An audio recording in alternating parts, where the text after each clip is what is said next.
Side Part. It's like a book club with your best friend, but make it a podcast.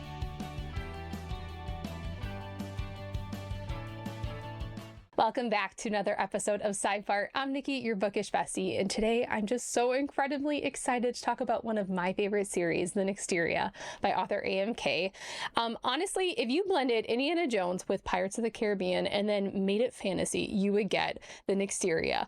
I just absolutely adore these books. I beta read for book number 3, Empress of the Embodied, and my goodness, I just intensely believe in this story. So I decided to also invite the author of these books, AMK, to not only come talk to you about why I think this should be your next fantasy read, but also I just want to hang out with my friend, if I'm being completely transparent. So welcome. Hey, thank you so much for having me. I'm good. I'm so honored to be here, and I'm even more honored to see my books behind you. I know. So cool. I'll admit, when I was setting up for the podcast, I was talking to my husband, and I was like, I really just want to put up these beautiful hardcovers she sent me. It was so incredibly kind, first of all, for you to send them. But I just there's something, okay, first and foremost, I should say this. I get a lot of authors in my DMs hey, can you just read my book? And I want to read all of them, but I have such limited time. And when you sent me your book, I was I was so heavily pregnant, and you're hey, I literally don't expect you to read this, but if you have the chance, I think you might like it. And I don't know what about that little message. Yeah. It just hooked me, and I already thought the summary for your book was so cool. And then the rest is history, I think, because then I beta read for your third book, which is crazy. But I'm just so excited to just have you here. And I can't express just how grateful I am for not only for your friendship, but also just involving me in the process of these books. It has been it truly has been rewarding for me to be kind of on the inside of a series and feel like I'm part of a team, which has been really, really cool. So thank you for that. Yeah. Oh my gosh. You are a part of my team, 100%. Thank you for, one, being willing to receive it, because I actually started, following your Instagram account, a long time ago, from my personal account. And so, I've always just loved your content. It's very wholesome and relatable. And so when I started writing and knew I would be self-publishing and I had to create the author account and everything, I think your account was one of the first ones that I followed on Bookstagram. Really? I don't know why that makes me no, quite literally, you might have been the first follow, first account that I clicked follow. And I think it's because we related, or I related so much to you in terms of being a stay-at-home mom and loving the same types of books.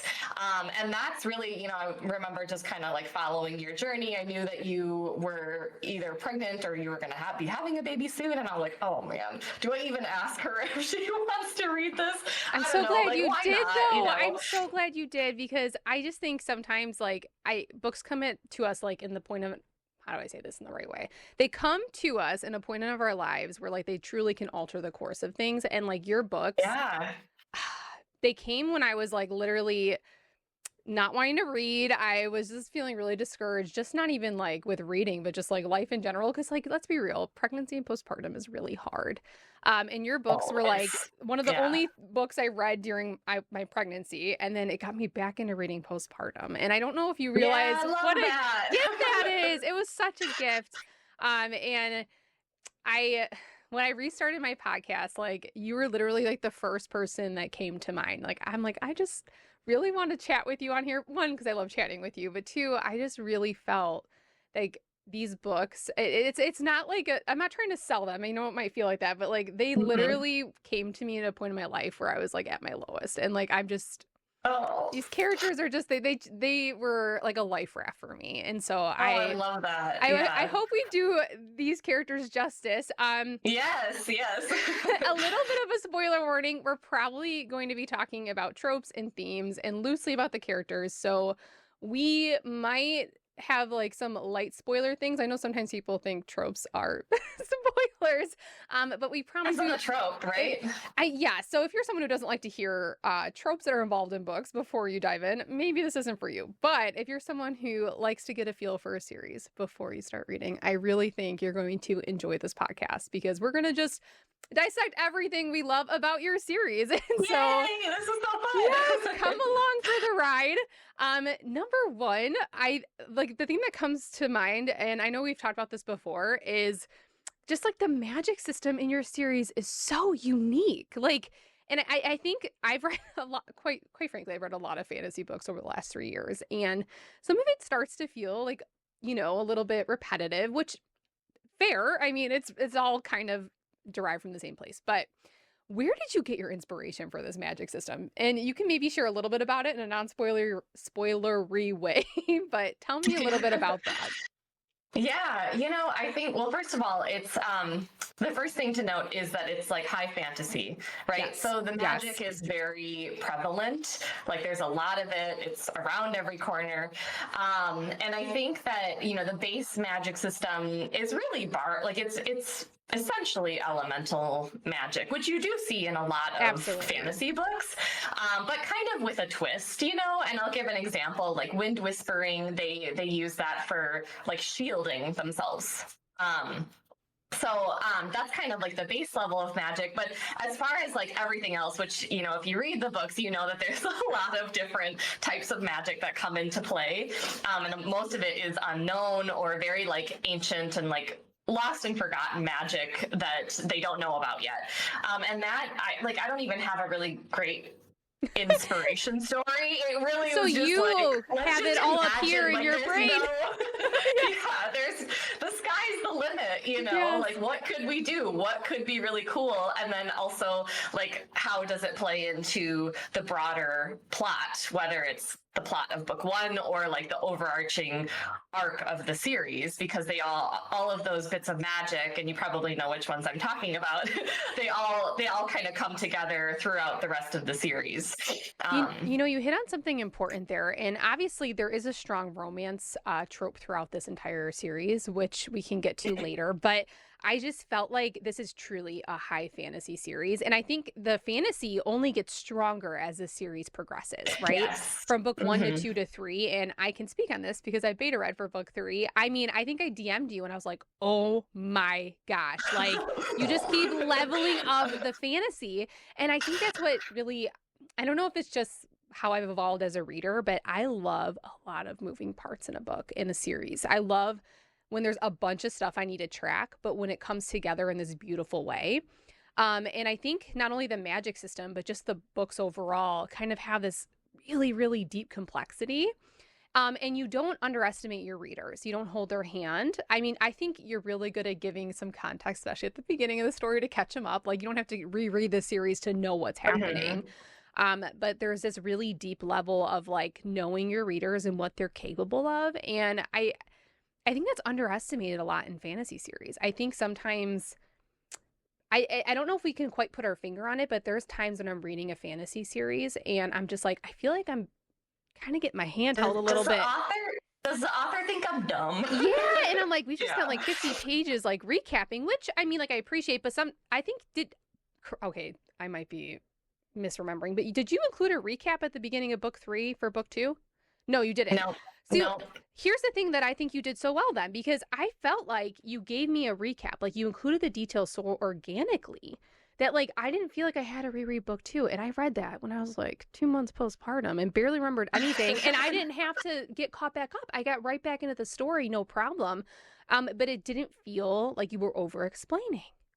Yeah, I think it's a delicate balance, because you don't want things to be too complicated where people are not following the story. But also, like, I'm the type of reader, and I have read a lot of fantasy, and I have read some romantasy. I've read some romantic fantasy, which I will say right from the start, there's a difference between romantasy and romantic fantasy. I would agree. I classify my books as romantic fantasy, so there is romance, but it's more of a subplot. But like I've read a lot of deep high fantasy books, and I think in a lot of those books there are complex plots, and so Yeah. I wrote the way I wanted to read, I guess, if that makes sense. It And does. you've got to trust Yeah. that your readers are going to understand where you're going without holding their hands, like you mentioned. Well, and I think this is going off on a bit of a tangent, so bear with me. But I think sometimes people think there's no denigration when you're talking about the different types. It's more just like appropriate labeling is so important when you're marketing a book because Hmm. we trust those labels to give us indications if we should read a series. So when you're Yeah. labeling things as romantasy, you know what you want to get out of that book. And when you're Yeah. labeling something as high fantasy, like there's a certain expectation behind that. And I do feel like your Hmm. series truly fits the bill. But I will say this, kind of transitioning into my next point. Um, you have like some of my favorite tropes found not only just within fantasy books, but just like in general. But some of my favorite romantasy reads have that trope of found family, and I think you do a Yes. Yeah. really, really good job of just incorporating that trope into this book. There's also like that element of sisterhood as well, so you kind of get like that female empowerment, Yes. women lifting up other women, which I just think is such a beautiful thing. And like to piggyback off that, I just feel like every character is so important. Like you don't write characters in just to fill space on a page. Like they all kind of serve a purpose, whether it's to further the arc of another character or to add to the plot in some way. Like I just feel like your characters are written so intentionally. And please tell me, like, how do you keep track of this? How do you write characters like this? Like, what is your process like? Because my goodness, it is just such a moving story, and I feel like your characters have only gotten stronger book to book. I really, really do. Yeah, well, some of it is, I mean, a lot of it's intentional and some of it is not. Sometimes these characters just like start out as very much a side character at the beginning of the story. And then, as I'm writing them, I'm like, wow, they're really growing. Like, what if they could do this? Or what if they could do, like, what if they became more central to the story? And a lot of them have. There are some like side characters in book one who you probably don't even think much of, and then all of a sudden they've got their own POV in book three, because they're that important and that critical to the story. And I don't have a good process. I just an imagination, I guess. It's easy to daydream, I guess. To piggyback off that, would you classify yourself as more of a plotter or a pantser or like a combination of the two? Because I feel like you Just depends on the book. Okay, I kind of love that though because okay, tell me a little bit more about that. Yeah, so I think that when I wrote Bones of the Bellators, it was my first book ever, and it was truly just like, hey, let's just have fun and write literally whatever I want to write. And that was so fun. And I think I pantsed maybe half of that book, and I was like just having fun, and like my imagination was like, it was like just fireworks, like pew pew pew, like just, I just love going crazy. that though. And then I started to like rein it in a little bit, like, okay, we need to make sure this is all coming together. And I think by each book I've become a little bit more of a plotter, and especially I'm about 30% of the way through the fourth and final book, and I'm like plot central because I'm wrapping up the series, and like it has to be so thought out, and like everything needs to come together. Not just like, it doesn't just need to come together, it has to come together in like a clever way. It has to come together in an unexpected way where readers read it and they're like, oh, because I've had a plan this whole time, but there are just so many little things throughout the series that are out there that all need to be wrapped up. So right now I'm like plot central. Like I have a spreadsheet and everything. I don't think this is a huge spoiler, but you transition from just having like the one POV to by book 3 you're tracking a lot of different characters' POVs, and I can only imagine there's a lot of due diligence that has to go into that, because not only are you tracking like what each individual character is doing, but their individual voice. I think that's like a huge thing.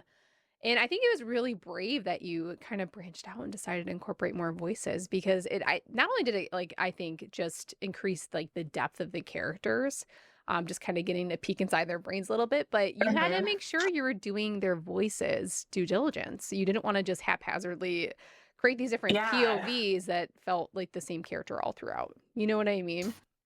Yeah, and especially because I write first person, so you're really in their mind when you're reading their chapter. And so it was, I will say it was a huge challenge Yeah.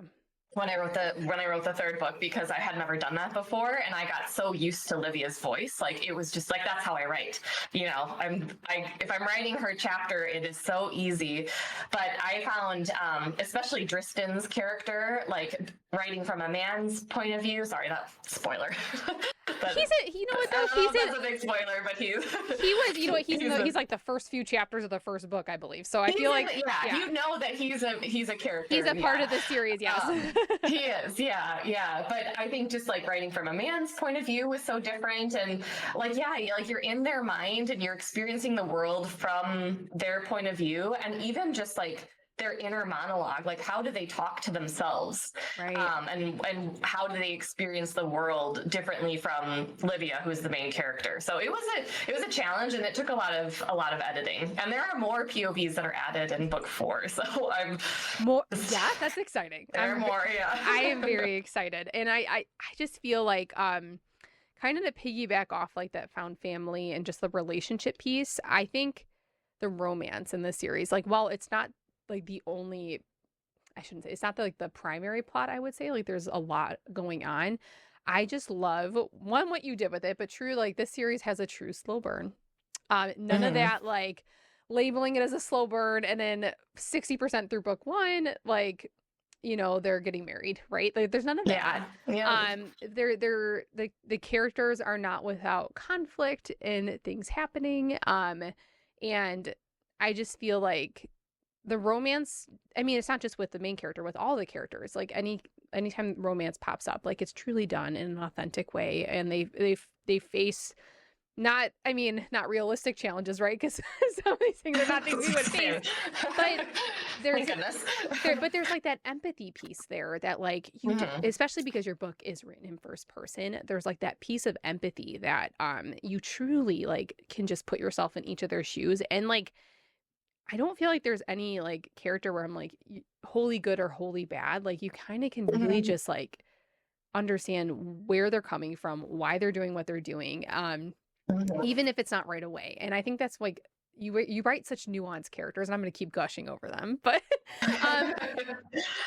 and so with that slow burn trope though, it's such a common trope. How did you make it feel like? And I don't want to say too much about this because I don't want to ruin the story. But like, how did you figure out how to pace that? Because like I have my opinions on how a slow burn should be paced, but like how did you decide how that should look? So what I will say is there are kind of different facets of romance in the series, right? Yes. Do you know what I'm saying? I do. And I think that they're all relatable to a certain extent. I like to think that a lot of us have experienced similar things as far as romance in our lives. And what I will say regards to like the slow burn trope is that I think that, you know, there's like a surface level love, and then there's like true love. And that's the most fun to write about, is like true love, right? And when it comes to slow burn, I think that you have such a bigger impact when there is, and I think this is true in real life too. I think there is such a bigger impact when there is an emotional connection in addition to the physical slow burn. Right? Like that slow burn is going to be so much more powerful if there is an intimate emotional and mental connection between two people, as opposed to just, you know, you think somebody's really hot, you know? Yeah. And I think there's a time and a place for that. But I just think truly like, in a lot of, how do I say this? In a lot of series, and sometimes that's what you want, is like that instant love, fated mates, like instant connection. And they're just, the minute they figure it out, they're just on the road to happiness, right? And I think that it's not always quite that neat. And like sometimes just like teasing through those emotions and like complex situations and like growing from that. Like I think that's like one of my favorite things about this series is like the trauma and the growth that they experience from that. And also you have like such a realistic lens of what trauma can look like in the sense of like it looks different based on the person, right? And we don't really Yeah. know how it Yeah. manifests. And like, I think the beautiful thing is like you tease through the characters to the point where it feels authentic to them. And it's almost like Yeah. you internalize that trauma and you try to figure out, okay, how would this individual character react to this? How would Hmm. they choose Yeah. to move 100%. forward rather than just like kind of Googling, like, what's a trauma response, right? Like, it just feels so authentic. Like, some characters might shut down, some might honestly become stronger and mask. And I think Yeah. that's, Hmm. people who are listening who don't know, like, I have a therapist background. I'm not that this matters, but I think like I kind of sometimes really get attuned to like those scenes where they're processing through trauma, because it's really interesting to see how authors kind of work through that. And so I think you did a really good job.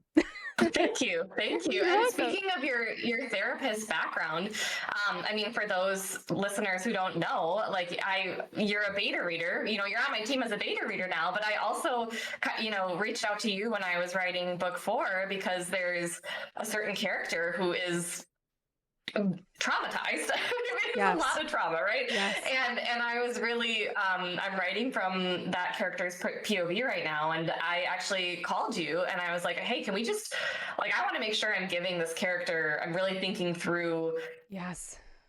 how they are going to react to this and what is realistic, and also being thoughtful of how I'm portraying it.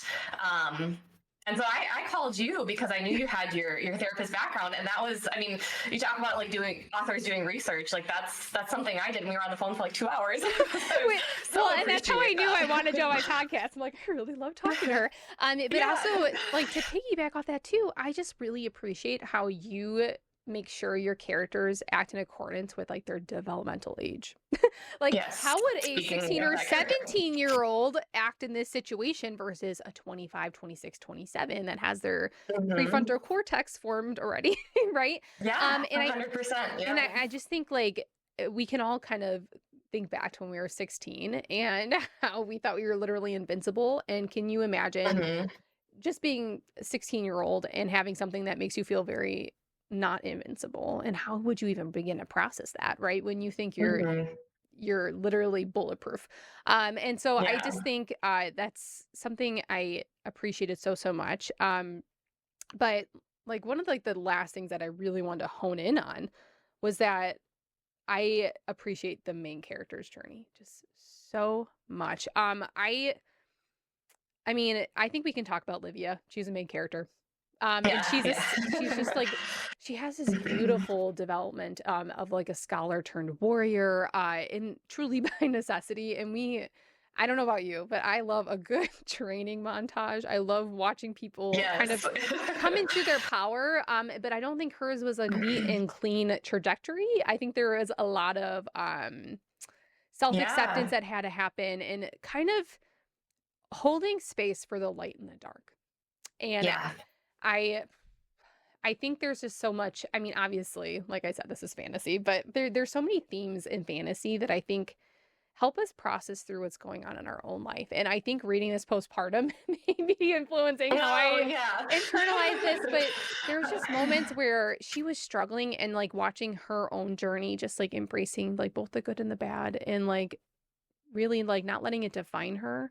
But just becoming stronger for it is just like Mhm. such a beautiful, beautiful Yeah. story. And I hate to say this, I don't always love every FMC. I really don't. Like, and No, I get it. I'm not like a hype girl that like loves like every single character. Like, she's truly one of my favorites. Like, Oh, I'm so honored to hear that. well, and I love so obviously you write in first person and we get her voice, and I like, I feel like she's a friend. And Yeah. there's so much that like I can just see in her, like in myself. And I think that's, you've kind of like come into this really beautiful territory where like you can strongly identify with the female main character. And I feel like when you can do that, like you've unlocked something just really, really Mhm. beautiful. Truly. Yeah. Yeah. Well, thank you. Thank you so much for saying that. I'm so honored. And I mean, I think you get to a point where, as I've written these books, I've really there's always the dedication at the beginning of the book, and I'm always thinking of like I really try to dedicate it to the reader in each case. Yes. Like I have my personal dedication that I add, but everything else is really to the reader that's picking it up, because I think that like we all go through these points in our lives. We all have darkness. There's good and bad in all of us, but getting to the point where you recognize that you're worthy, and you're worthy of it all. You're worthy of being loved by others and by yourself, regardless of the light and the dark. You know what I mean? Embracing all of those parts of us.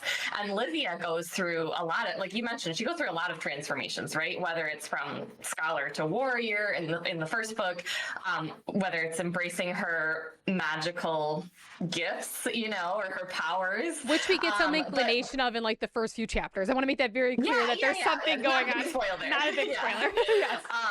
But by far, her biggest transformation is kind of ongoing throughout the series, right? And that is her level of self-acceptance and self-love. And so much of it ties into her experiences, right? There's certain traumatic things in the story. She feels a lot of shame for different reasons. She feels some self-hatred, which I'm sure we've all felt at different parts in our lives. And she's also, at the same time, though, she's developed this found family, which you mentioned, and she's brought these different people together in her life. And I'll just say that, like at the end of the day, like she needs to come around to, like she needs to be the one that takes the last step to believing that she's worthy of love. Yes. But she also doesn't entirely do it on her, like completely on her own. Just like nobody does it completely on their own, right? Like we need to surround ourselves by people who will lift us up. And that's sometimes our blood relatives, sometimes it's our found family. So. Oh my gosh. Yes. And I just, and obviously like the journey for her to like fully come into her own, I just think that like we're not even quite there yet. I think there's still so much more room to grow, and I just am really excited for book 4. Like I am just so excited. But I should mention that book 3 is coming out in a week from this podcast, right? So when this comes out, it'll be June 2nd, so it comes out June 10th.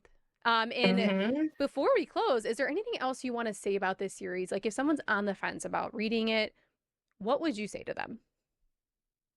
I would say, and I don't know if you said this already, but I like to describe it as it's sort of like Indiana Jones meets Pirates of the Caribbean, but make it romantic fantasy.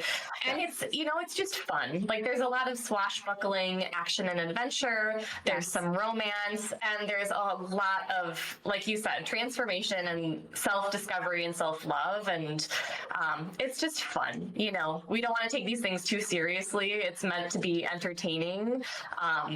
But it's a piece of my heart. Oh my gosh, I love that. And now people can buy this book, yes, at Amazon, Barnes and Noble. I think there's a few other places too, right? The Crafty Bookstore, Inkcat Books, and Prairie Pages. And so obviously, like, please read this. And it's also, is it on Kindle Unlimited? Is somebody want to read Kindle Unlimited? Yeah. I feel like there's really like no reason not to put this on your Kindle. The other thing too is I do participate in a lot of Stuff Your Kindle days. So like I think I've had like 4 or 5 days in the last 6 months where the ebooks have been completely free to download on Amazon. So watch for those, because in my eyes, like the more people I can give I can't give physical books to everybody, but like, the more you can share the love, share the books, you might as well. So pay attention to those days, because there'll definitely be more this year. And where all 3 books will probably be free. Yes, and you're also already working on book 4, and if it's anything like the last 3 books, it'll release relatively quickly. So not within reason. You have a life and you have children, and you have to live. But I just think that these books are literally one of my favorite series, and I'm not just saying that.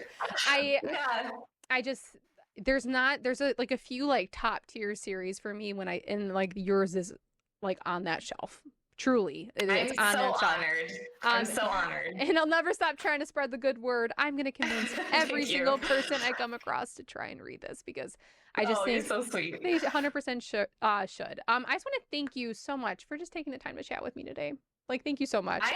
Thank you so much. I'm so honored. I love the podcast too. I mean, I've been following your Oh my Instagram for a gosh. long time, but I love listening to the podcast and like turn it on when I take the dog for a walk. Like, it's one of my favorites. So I'm honored to be here. Thank you. Oh my gosh, you're so sweet. Truthfully, I just wanted to feel like you're just hanging out with a friend that likes books, and that was my whole You goal. are. Thank you.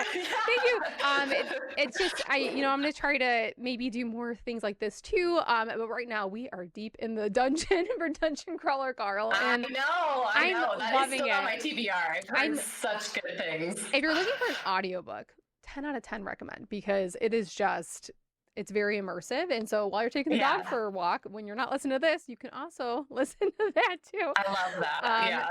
All right. Well, thank you so much for chatting with me today. Thank you so much for having me. Absolutely. And don't worry, we will also be chatting soon in the future, I'm sure, like by phone or maybe on here again. Who knows? Before you go, I just want to take a second to really thank you for listening to this podcast. I love this story so much. And as I said in the beginning, I'm just deeply invested in this story. So having somebody else listen to us just yap about it for 30 minutes, it means the world, if I'm being completely honest. Also, next week, we are back in the dungeon to do part 2 of The Gate of the Feral Gods by Matt Dinniman.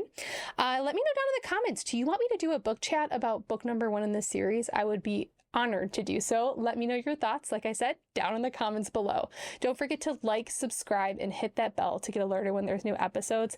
Thank you so much for chatting with me today. Bye.